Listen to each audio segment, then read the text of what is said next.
السلام عليكم ورحمة الله وبركاته. مكان يا أحمد محمد الأنجاني لأنها مقالات الروايات.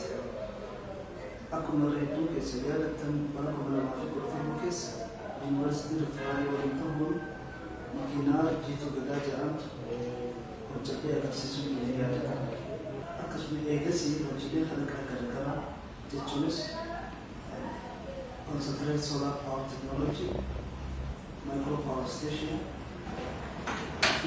and hydrogen generator jalan projectnya eksisi juga biasa dulu esok tiba anan amma malah rajaran ceritanya gak cuma kesenangan informasi insyaallah bima kanat kan itu jadi garu apa kan ini fef projectile hojja taman kesa tanpa misaftem tuh buat isim persis feukato innis aku marga jertan jitu apa يقول أنكو ساقوكاته ماشي هم إلكتريكي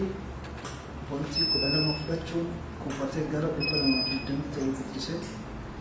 سدركا اتفيدما ميشالي منا أما يفترض تجيرو يهلسو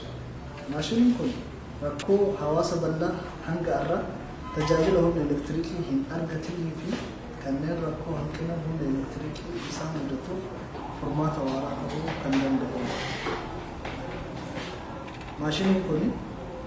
بلبي يوكا أمبولي إبسون عدد ميشالي إلكترونيكسي كان أكا تيوي راديو كمبيوتر في كنكرافة كأنه كسماس ميشالي سيسلكو تاهم كمانا كسي تتنفي دونوش كاسو كندن دهو في أوفي نفترجو كندن دهو ماشين كمبيوتر أدى كنتاسس سيستم يوكا وانتون نسي برباتي سمال وفرا كنكرافة في دبلت الميشان درا kan isa yang berbasis neta bisa akasumas hon na electricity volti ipana ma fi jittama alternative current de su kan dan da auto usati ma yiratis khalaqna tabuka khalaqam rako hawas project for dafi al muslim biflela project rako hawas project for dan da o project hawas buran gahu barbaad rakofo dirkama oomishame hawaasa rakkoon project sambira gahu qaba waan ta'eef al-muslim university rift valley projectii abbaa warraa 100 tajaajila humna elektirikii fayyadamaa taasisuu danda'u nu waliin hojjechuun walii galtee tumarreera warreen bifa kanaan hojjechiisuu fi hawaasa biraan gahuu barbaadan akkasumas nuwalli hojjechuu fi investi gochuu barbaadan adreesa yookaan teessoo keenya kanaan quunnamuu dandeessu. Akkasuma ammallee warreen sochii biifleedhaatti jirtu kana utubuu fi jajjabeessuu barbaadan akkasumas pirojektii keenya kana deeggaruu barbaadan lakkoofsa herreega baankii kanaan fayyadamtanii nu deeggaruu dandeessan. Umaratis warreen hanga ammaa yaadaan gorsaan hamilee qabeenyaan